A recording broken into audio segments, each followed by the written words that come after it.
We live in a very outcome-focused society. Even if you are talented, you can't succeed without having great habits. We think the thing that needs to change is the bank account or the test score or the number on the scale, but actually the thing that needs to change are the habits that precede those outcomes. They are the portion of your life that you can influence. You can be the architect of your habits rather than the victim of them. The things that are on your desk at home, your office at work, they influence your behaviors. If you can restructure your physical environment, then you're more likely to actually stick with the right habit. But the question to ask is, what are those one or two things that tend to pull the rest of my life in line? You can just build that one habit and you know that there's going to be a lot of good side effects because of it. Every action you take is like a vote for the type of person you want to become. Once you've changed that internal story, you're just like, this is who I am now.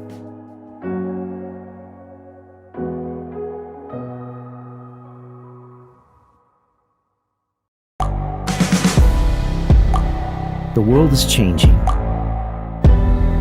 Inspiration is everywhere. It has never been so easy to connect, share, and bring people together. We're learning from others and finding the best in ourselves. Challenging our beliefs. Sharing our vulnerability. Overcoming our fears. Transforming ourselves so we can transform the world. How far can we go? This is London Real. I am Brian Rose. My guest today is...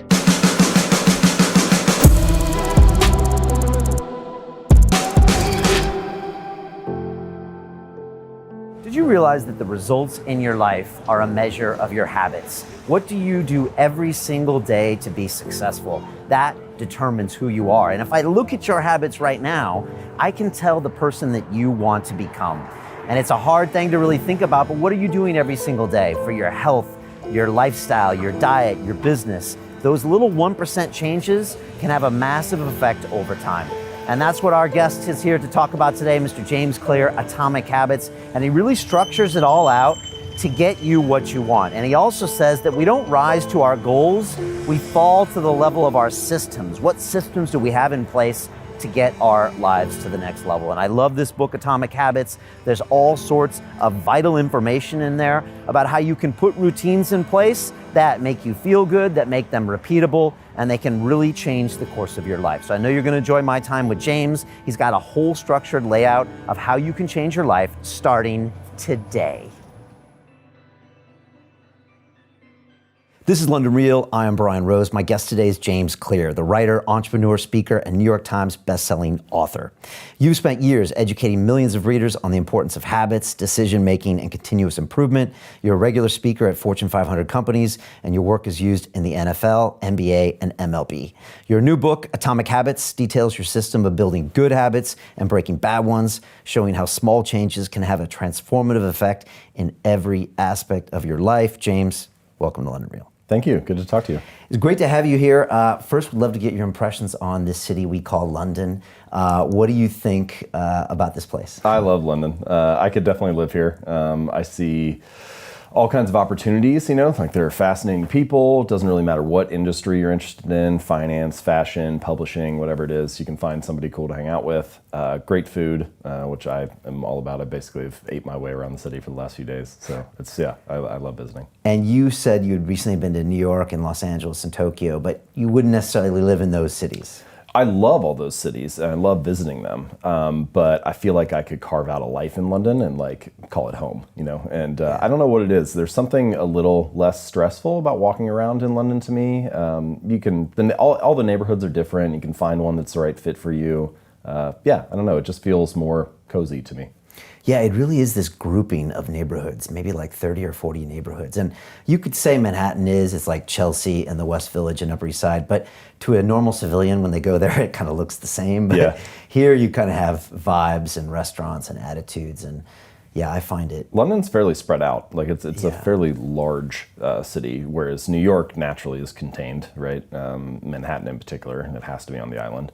LA is pretty spread out, and Tokyo is massive. But yeah, I don't know. For someone who was born in America, I feel like London would be a interesting fit for me. I feel like I could call it home, and it would still be fascinating in all kinds of other ways. Yeah, good to hear. I think you could. I came here 17 years ago and just haven't left since. But it's weirdly, some people describe it as like LA, New York, and DC rolled up in one, because in one city you've got government, finance, media, advertising in one place. So it doesn't have a vibe that just kind of overarches the other too much. So it's kind of weird in that sense and kind of cool. It's also, I mean, for me as an American, pretty much everywhere in Europe is interesting to travel to, and you couldn't have much of a better jumping off point than London. You can get nonstop to anywhere. So that part would make it exciting too. Like you could see the rest of this interesting part of the world very easily. Yeah, you can be in some very different places in about 2 hours. Yeah, right. Like really different places, different realities. So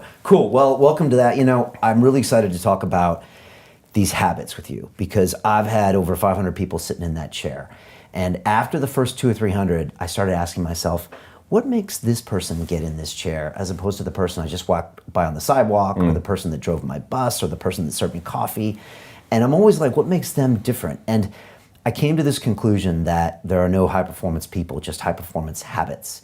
But when I tell people that, and when I tell my students in our academy that, a lot of times it just goes over their head. And they're like, oh yeah, sure. But I think somehow, deep down inside, we always equate it with like a talent. That person's a billionaire, or they were always going to be that way. That person's a great actor, a great athlete. But from what I've seen, it usually comes down to great habits.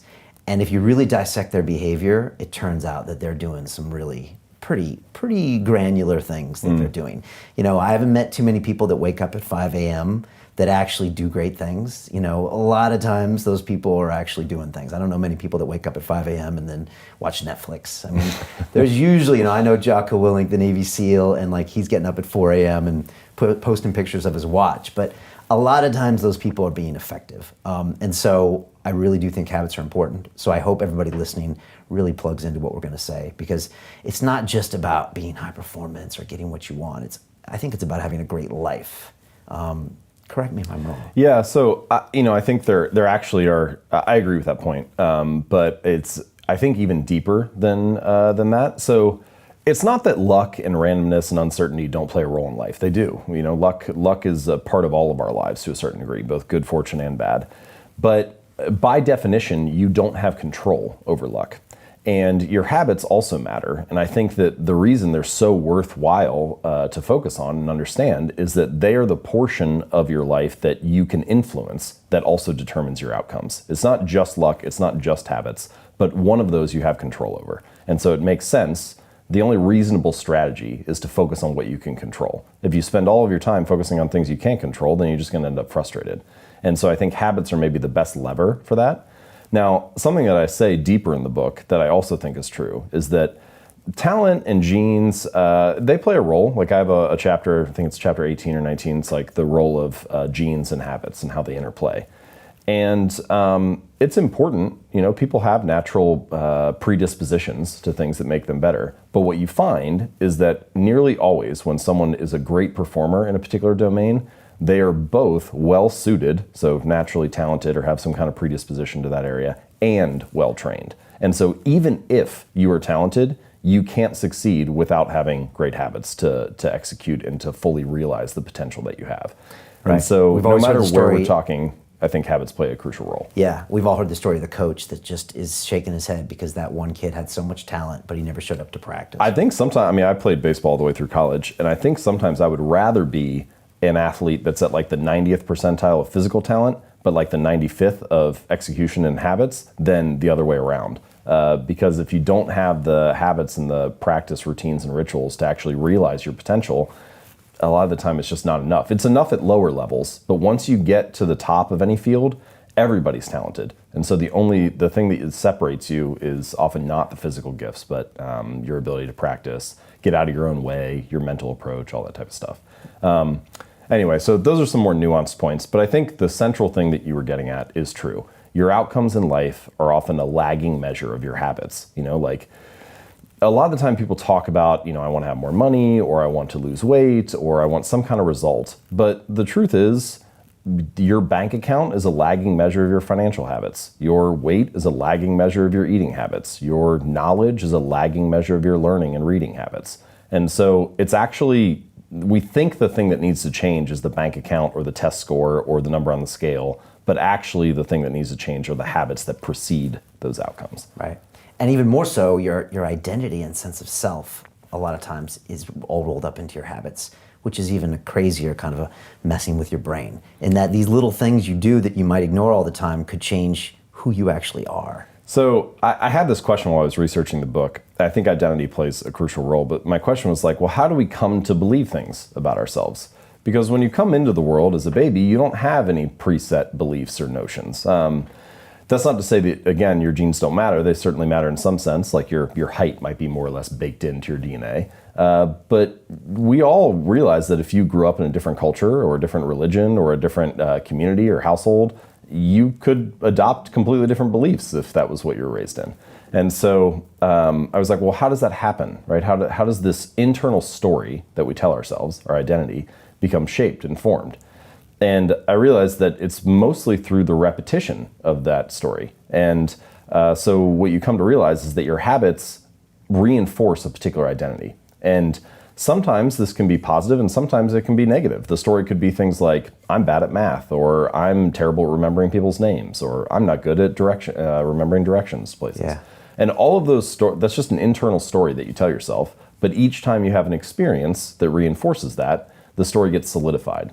And so I think the method, the takeaway here is that every action you take is kind of like a vote for the type of person you want to become. And if you can master the right actions, if you can master the right habits, then you can start to cast votes for this new identity, this desired person that you want to be. And I think that's one of the reasons why small habits matter so much. They don't necessarily transform your life overnight, right away. Like doing one push-up does not transform your body. But it does cast a vote for being the type of person who doesn't miss workouts. Or meditating for 1 minute might not give you an immediate sense of calm in your life. But it does cast a vote for being a meditator. And this is why one of the things I say in the book, like the real goal is not to run a marathon. The goal is to become a runner. The goal is not to write a book. The goal is to become a writer. Because once you've adopted that identity, you're really not even pursuing behavior change anymore. You're just kind of acting in alignment with the type of person you already see yourself to be.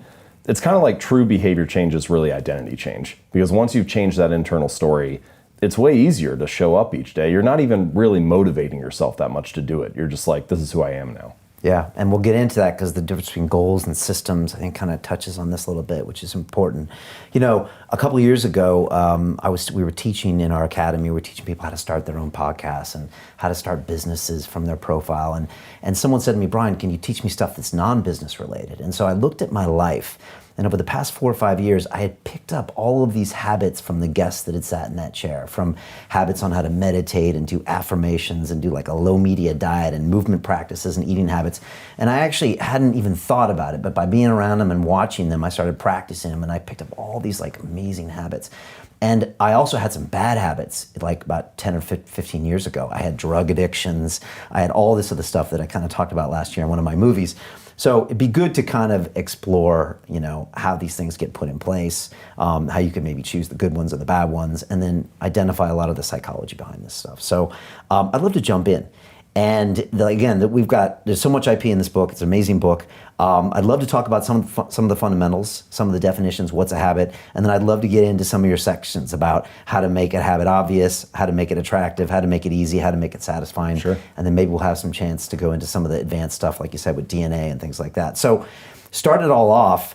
Well, first of all, what is a habit and why did you get obsessed with this? Yeah. Okay, so 2 different questions. So let's just do the definition first. So the technical definition of a habit is a behavior that has been repeated enough times to be more or less automatic. So things that you can do pretty much without thinking about them. Unplugging your toaster after each use, or tying your shoes, or brushing your teeth. Things that you pretty much just go on autopilot when you do them. Now, we often use the word habit to mean different things than that, and we can get into this more. Like you might say things like, I want to get in the habit of working out, or I want to get in the habit of writing every day. And I know what you mean when you say that, right? You mean I want to make it a regular practice. I want to make it this daily ritual that I follow. But you're never going to go like on autopilot and forget what you write for an hour, right? Like it's a more effortful, conscious thing. And so we can talk about some of that distinction, particularly with making habits easy. What you really want to do is make the beginning easy and automatic, and then the rest of the routine can follow naturally, even if you're consciously thinking about it. But anyway, so that's what a habit is. It's this automatic response. Now, why does the brain build them? What role does it play? Well, as you go through life, you need energy to survive. And this is true not just for humans, but for all organisms need some kind of energy to survive. And getting energy requires energy. You need to eat food to be able to walk around and find the next meal. And using energy is expensive because the more energy you use, the less you have available for the other things that life throws at you. And so your brain is looking for ways to conserve energy whenever possible. And habits are a great method for doing that. So for example, when our ancestors were roaming around the savannah, if there was a berry patch 100 meters from you, it made sense to go to that berry patch rather than one that was like on the other side of the mountain, right? You would choose the path of least resistance. And eventually, what your brain learns is, oh, whenever I'm by this tree, that means the berry patch is 100 meters away. And so the tree becomes a signal that, hey, food is over there. And your brain is always picking up on these signals throughout life that indicate where things are at. And the more that you come across those signals, the more you automate your response. And pretty soon you're taking a right when you get to that tree, even though you're not even thinking about it. You're just doing it automatically. And it makes that whole process of finding energy, solving the problems of life, and getting through things easier. It requires less energy and attention and effort than it did before. So it's like an algorithm the brain built for itself to survive. Yes, I think that's a good way to describe it. It is. It's like an algorithm that you can rely on. It's a cognitive script, a mental shortcut that you can pull out whenever the situation is right.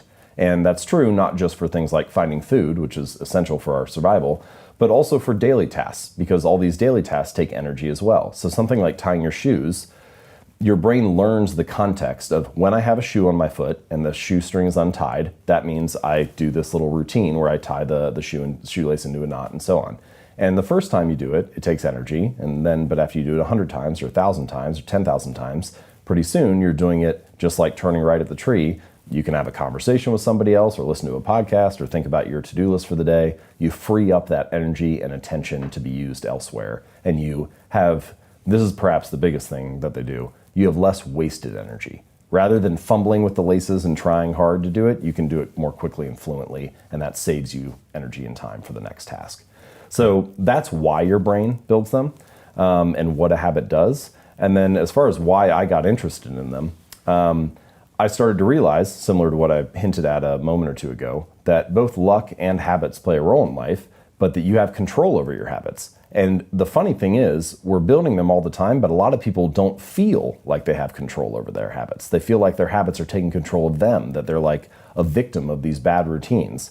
And once you start to dive in a little bit and like uncover the layers and realize what a habit is and how it works, then you start to develop a little more control over it. And I think if we're going to be building habits anyway, then it makes more sense to be able to understand how they work and how to structure them so that you can be the architect of your habits rather than the victim of them. Okay. And you break them down into this cue, craving, response, and reward, which is kind of not their traditional way. But maybe it's good to jump into that. And I think most people, when they think habits, they probably think of their bad habits, right? Mm-hmm. Do most people not reward themselves for their good habits and are critical of their bad habits, and some of these aren't even habits? So I choose that 4-stage model: cue, craving, response, reward. There's a lot of science behind it. 3 of those 4 stages are very common: cue, response, and reward. Started in like the early 1900s, but 1930s it got popularized with B.F. Skinner, which his model was stimulus, response, reward. And then Charles Duhigg's book, Power of Habit, has kind of brought it back to the forefront: cue, routine, reward, basically the same thing, just different words. And the idea, and there's 100 years of behavioral psychology research behind this, that if you show someone the right cue, and they take an action, and then you follow it with a reward, you can train them to do that thing whenever the cue arises again, whenever the stimulus happens. So if whenever the light in the lab turns on, the monkey gets a squirt of juice, then it knows whenever the light is on, I should go over and put my mouth underneath the nozzle to get some juice or whatever. And you can do that for all kinds of things. And it works for human behavior as well in many ways. But then there was this second wave of research with cognitive psychology over the last probably 50 to 75 years that shows that not only do external cues and external rewards influence our habits, but also internal moods, emotions, feelings, thoughts, beliefs, those influence our behaviors too. And so that's why I added that fourth stage of craving. And I think actually it's really important because it answers, I just had a couple like basic questions that I thought when I was dealing with this kind of breaking habits down and why should they be organized in a particular way? How do we understand them? And one of the questions is, well, if it's cue, response, reward, how come people have different responses to the same cue? There has to be something going on there. So you have two people that walk into a room and there's a pack of cigarettes on the counter. And one person sees it and they feel this craving to smoke and pull a cigarette out. And the other person has never smoked a day in their life and they see that same visual cue, but they think, oh, it's just a pack of cigarettes, and they move on. And what happens, and the key for that craving stage, is that it's really about the prediction or the meaning that you assign to the cue that determines whether you get a craving or not. So it comes back to that internal moods, states, emotions, feelings. And so... Interesting you bring that up because there's a book called Alan Carr's Easy Way to Stop Smoking. Yep. He's now dead. But I read this 20 years ago or something and it actually worked. And it was weird how what you're saying now is the pack of cigarettes used to cue, okay, I gotta smoke. And then after reading a book like that, it cued, I'm not gonna poison myself anymore and I understand the trick it's playing on me. So, I mean, this is kind of... You're like probably the fourth or fifth person that's told me about that book now. Really? Yeah, and so I think this is actually quite hard to do for breaking bad habits, which is rewiring the story in your brain for what a cue means. Yeah. But in the long run, that is actually, I think, a very robust way to break a bad habit, is to learn to teach yourself that that cue means something new. Say you walk downstairs and you see a loaf of bread on the counter each morning and you're like, oh, I should make some toast for breakfast. So now that cue of the loaf of bread means make toast. But then you read a diet and nutrition book that convinces you that like grain and carbs are the devil, right? Well, now you go downstairs and you see that same loaf of bread and it means something totally new. Similar to you, like, oh, now the cigarette means I'm poisoning myself. Now it means, oh, I shouldn't eat that. That's bad for me. And it's really the story that you're telling, the thing that's happening in that second stage of the craving and the prediction about what it is that changes your response. So to summarize, the reason I chose those four stages is that I was trying to create a model that I felt like accurately described both all of the robust research that is true about behavioral psychology and the research from cognitive psych and the influence of internal states. So my hope is that those four stages accurately describe a habit and how both the internal world and the external world influence our behaviors. Okay. Talk about goals and systems. Maybe this is the time to get into that because, setting goals, it's kind of a popular thing to talk about in the last few years. I'm actually a fan of them as well, but also I'm an engineer by training, so systems come naturally to me. So for me, it's always like, okay, yeah, and then I'm already thinking about the systems, but I think a lot of people aren't. So can you define that? Well, so first of all, before I criticize goals a little bit, I should just say, one, this is coming from someone who was very goal-oriented for a long time, right? I set goals for everything, right? Like the grades I wanted to get in school, the weights I wanted to lift in the gym, the revenue numbers I wanted to hit in my business. It was all goal-oriented. And then I turned around a couple years later and I realized I've only achieved some of these, maybe 10, 20%. So clearly setting the goal was not the thing that determined whether I move forward or not, because the majority of the time I'm not achieving them. And so then I had this question like, well, what is it? Now, before I describe the systems approach, I should say goals do serve a purpose, right? It's not that they're useless. They are good for setting a sense of direction and clarity, so figuring out where do I direct my attention, and they're good for filtering. And what I mean by that is it's very easy as you go throughout life for people to come to you with a different opportunity, or you find out about a new area that you're interested in, and you start to say yes to things because, oh, this is new and exciting. But if you have a goal, it's much easier to say no to the things that intrude, right? So if you're training for the Olympics and your friends want to go to the bar, it's very easy to say no because your goal gives you a much cleaner filter to determine, does this move me in the direction I want to go or not? So those are things goals do well. But some of the things that goals do poorly, systems are actually much better for. And so the way that I would describe it is a goal is focused on the outcome, a system is focused on the process. So it's the series of habits or steps that you take to get to that ultimate goal. And so a couple examples. If you are a basketball coach, your goal might be to win the championship, but your system is the way that you recruit assistant coaches and players, the drills that you do at practice each day, the process you have for reviewing game film and prepping for the next game. That's your system. If you are a writer, your goal might be to write a best-selling book, but your system is the writing process that you follow each day and like getting your butt in the chair. It's your research and how you come up with new ideas to write about, the way that you interview potential clients or candidates or people you're thinking about putting in your book, things like that. Okay. Now, the question that I had was, what if you ignored the goal, right? If you say, forget about the goal and focused only on the system. If you were the basketball coach and you said, we're not going to talk about the championship at all this year. We're only going to focus on the way we recruit, the way we practice, the way we train. Would you still get results?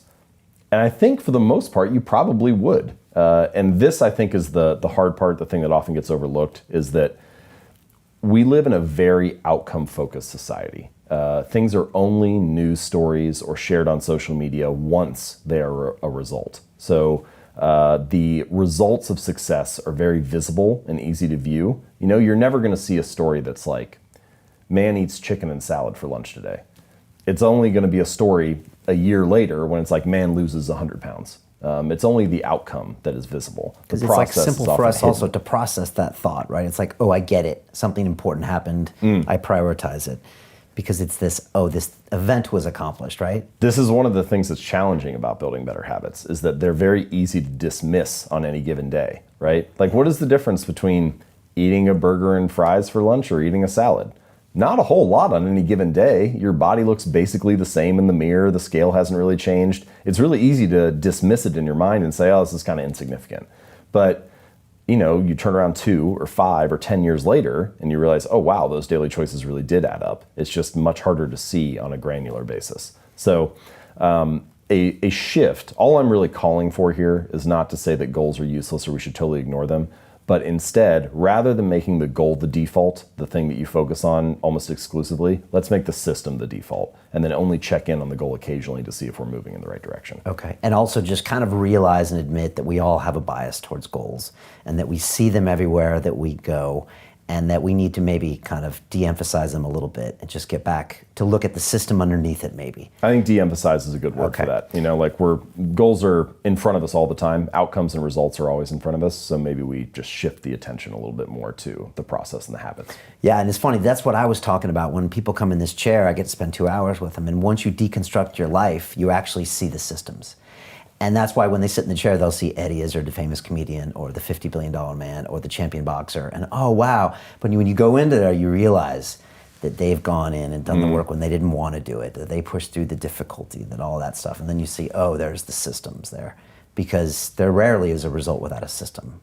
Well, that's one of the things that is a little bit surprising about goals, is that achieving a goal only changes your life for the moment. It's actually not the thing that you're looking for. We think the results are the thing that needs to change, but it's actually the process behind the results. Like, if you have a messy room, let's say your bedroom is a mess, and you set a goal to clean that room, you can get motivated and do it for 2 or 3 hours, and then you turn around and you have a clean room for now. If you don't change the messy habits that led to a dirty room in the first place, then you turn around 2 weeks later and you have a messy room again. And so actually you don't need a clean room, you need better cleaning habits, and then your room will always be clean. You don't need to lose weight, you need better eating habits, and then your weight will always be around where you want it to be. You don't need more money, you just need better financial habits, and then you'll always have enough money to manage the thing that comes up. And so it's really the habits that need to change, not the result. And that's why hitting your goal sometime can be really anticlimactic and also can mess with people's lives because they shoot for that goal, they get it, and then they stop achieving, they stop their systems. There's sort of this like yo-yo effect, you know, like someone trains for a half marathon and then they run the race and that race motivated them to train for the last 3 or 4 months. And then the race ends and they stop, they take a week off, then a week turns into 2 weeks, and then 2 months and so on. And then they turn around like 4 months later and like, man, I haven't ran in months. Like I need to sign up for a new race or something.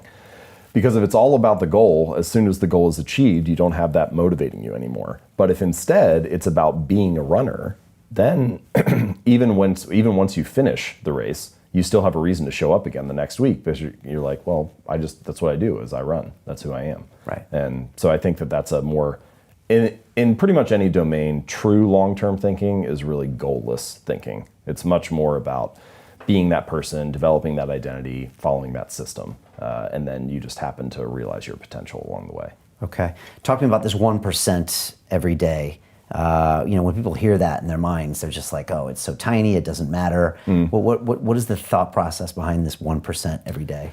Well, so just a quick story that I like that I feel like illustrates the point. So we're in the UK, and for many years, the British cycling team was very mediocre.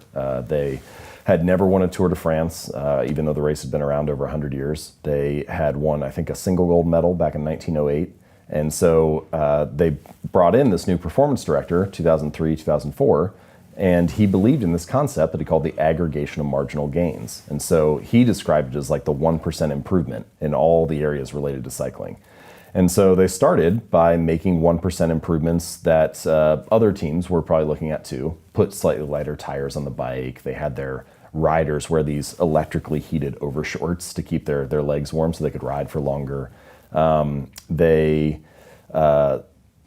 had different biofeedback sensors that each rider would wear, and then they adjusted the programs to each individual.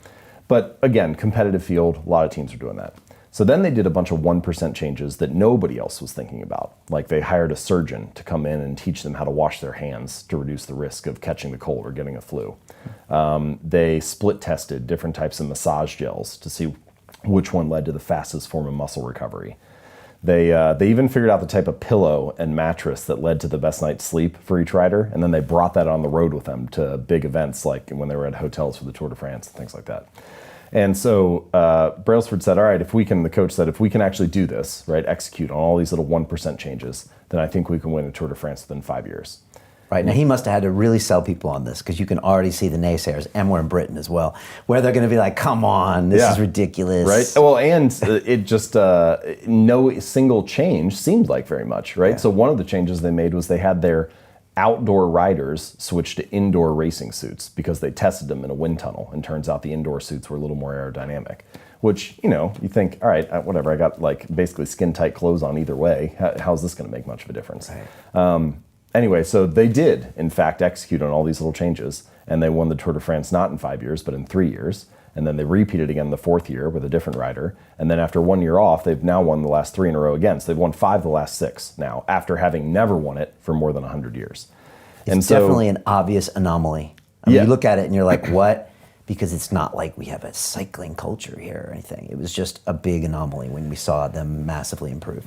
And so I bring that story up, not because I think, cycling is the perfect example or anything, but just because it's a good story that showcases the power of being committed to making those small improvements each day. And I think that it's not just nice to have. It's not just like a little cherry on top of your performance to make these 1% changes, but they actually can compound and add up in a really significant way in the long run. And habits are a lot like that. They're not exactly like compound interest, where you kind of like hit that hockey stick portion of the curve, but they really feel like that a lot. Like we were saying just a few moments ago, it feels insignificant on any day, but then you turn around 10 years later and it's actually, you're surprised by where you end up. And that's a hallmark of any compounding process, that the greatest returns are delayed. And so habits are like that too. They don't feel like much on any given day, but they really add up over the months and years. And most of us overestimate the significance of the short-term stuff, and we underestimate the potential of the long-term, right? Is that just another cognitive bias? Yeah, I don't know why we do that, but we do tend to feel like, we overestimate what we can get done in a day, underestimate in a year or a decade. Do you think it's because we used to have shorter lifespans where maybe this stuff didn't play out? I mean, because this got us somewhere, we evolved to this point. Well, so we do have, and this definitely plays an important role in habits, we do have a bias toward the present. And that makes sense, right? That example I gave about like finding a berry bush, 100 meters away. Well, you should, in fact, go get the food that's close by and not the food that's on the other side of the mountain, because that just makes logical sense. You'd rather have it now, especially when we were not in modern society, right? For 99.999% of human history, we're just trying to survive like every other animal. And so you should prioritize immediate food, immediate shelter, immediate water, immediate safety. And in fact, our brains are wired to do that. But modern society is a whole different ballgame because we have all these things that actually you should prioritize delayed outcomes. So you go to college now and then you graduate in 4 years. You save for retirement today and then you retire decades from now. You show up at work this week and then you get a paycheck in a month. And so it's actually like there are all kinds of things we do in modern society that require you to delay gratification. And that runs a little counter to what our wiring is or what our biological preference is. Right. I just thought of the term like caveman. Whenever someone talks like a caveman doing something, it's like the caveman's just thinking like, okay, immediate for gratification. What do I got to do now to survive? And we've now pretty much reverse engineered all of that stuff out. Yeah. It makes sense that our brain is like that, but we just are kind of in a mismatched environment a little bit. And so to bring this back to habits, there's a sort of a misalignment of rewards that often happens with habits. So there's an immediate outcome, an immediate reward, and then an ultimate reward. And for your bad habits, one reason bad habits stick so readily, that they form so easily, is because bad habits, often the immediate reward is favorable, right? Like what's the immediate reward of eating a donut? It's kind of great. It's sweet, it's sugary, it tastes good. It's only the ultimate reward, if you repeat that habit for 6 months or a year or 2 years, that is unfavorable. Meanwhile, good habits are often the exact opposite. The immediate reward of going to the gym or going to the gym for like a week isn't really that great. Your body's probably sore. You don't have much to show for it. Your body looks the same. Your weight hasn't really changed.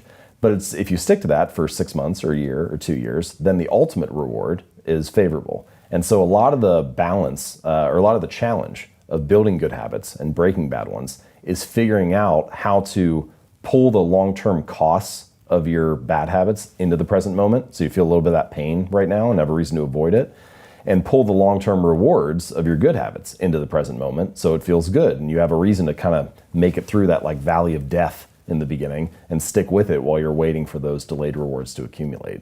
I think we could just summarize that whole cognitive bias or misalignment of rewards by saying the cost of your good habits is in the present and the cost of your bad habits is in the future. And the fact that we prioritize the present over the future ends up making a lot of habit change difficult for that reason. Does that mean you have to go deeper into that identity in order to bring those future things forward? Or is it just about realizing them in the now?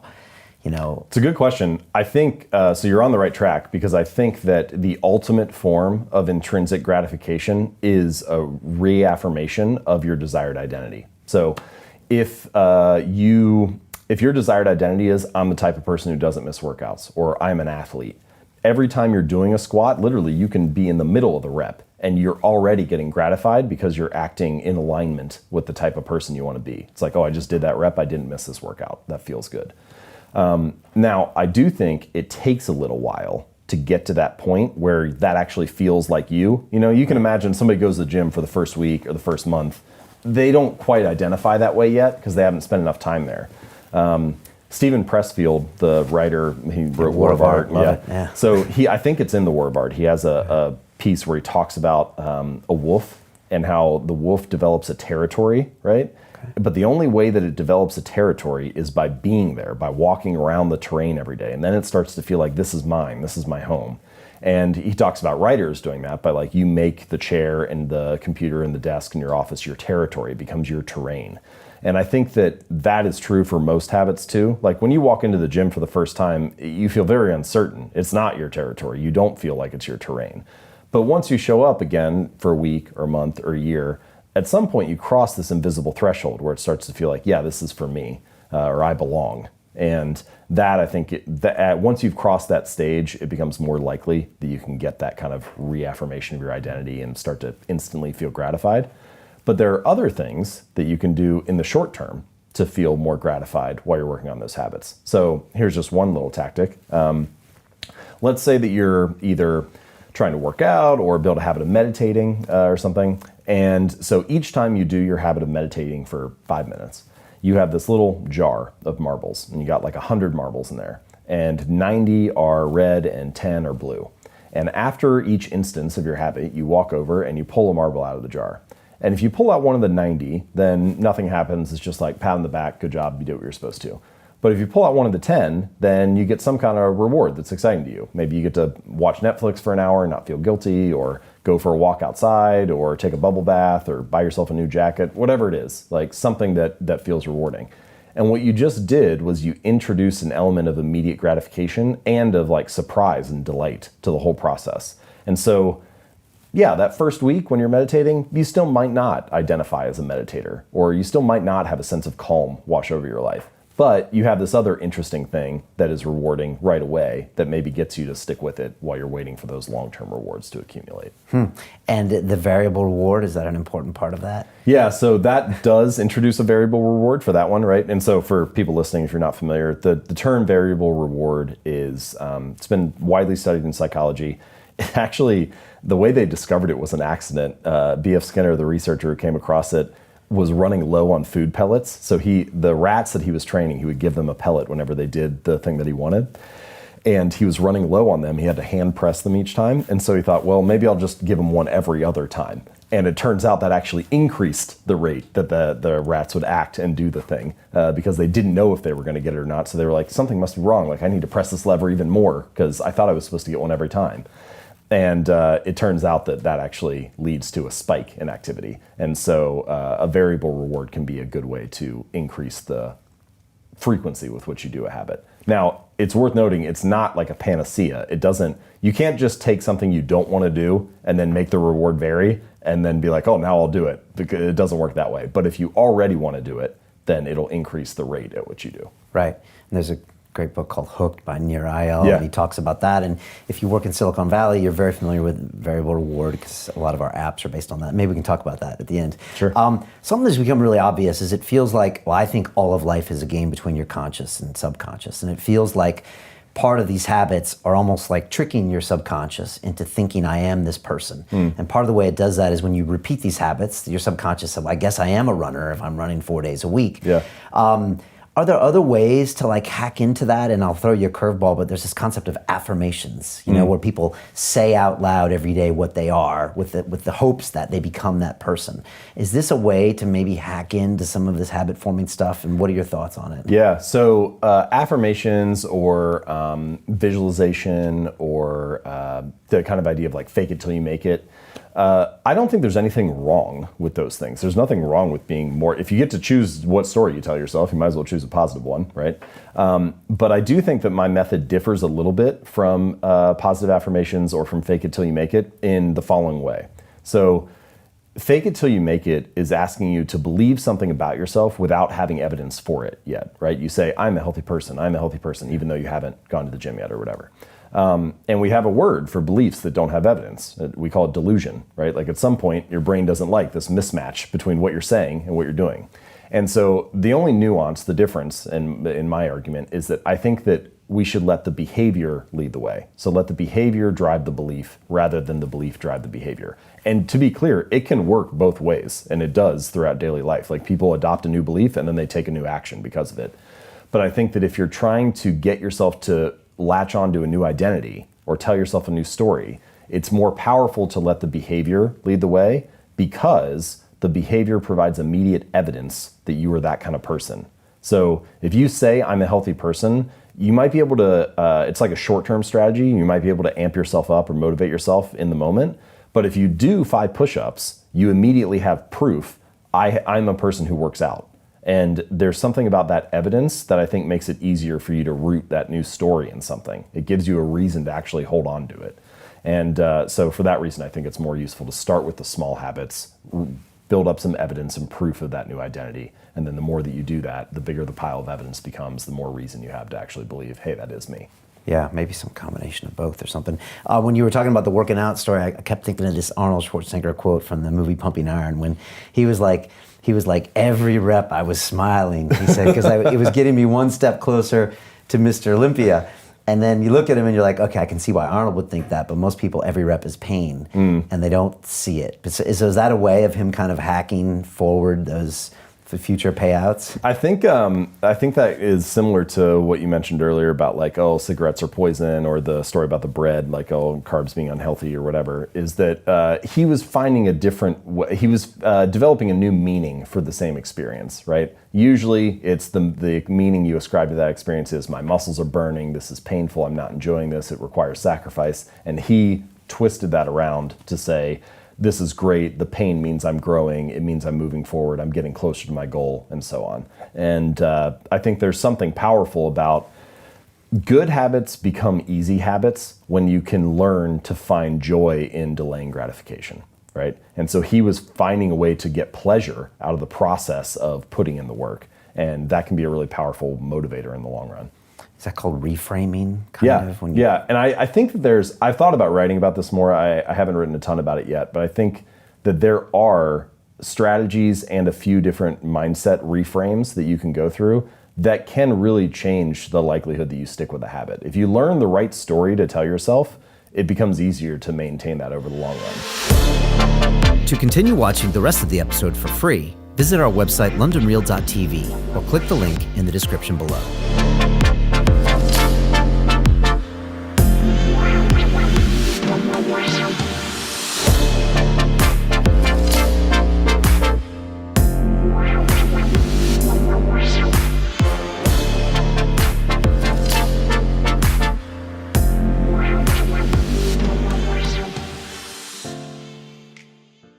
Hi, it's Brian Rose from London Real. You probably know that we've just recently been re-platformed on YouTube after 25 months completely in the dark. The truth is, I really need your help. What I really need you to do is click on that subscribe button right now, like this video, and maybe even leave a comment or share the link with friends. We're really fighting against an algorithm that's tried to keep us quiet for so long. And the more subscribers we have, the more people watch our content, the better guests we can bring you, the better content, and we can continue transforming lives. We've been doing this for 14 years now. I want to do this for another 14 years, but I really need your help. So click on that subscribe button, like the video, leave a comment, share this, and we're going to continue to bring you more and more great content. Thank you. Most people will never see this opportunity. Dubai luxury transformation projects have historically delivered 40 to 90% annual returns. That is incredible. These were once reserved only for insiders with access. I spent 15 years on Wall Street and I learned this: the biggest returns always go to the people who get the call first. Now, you finally can. We've just received a brand new project with major upside potential. Allocations move fast. Click the link, apply now, and speak to my team. This is your chance to see what others never will.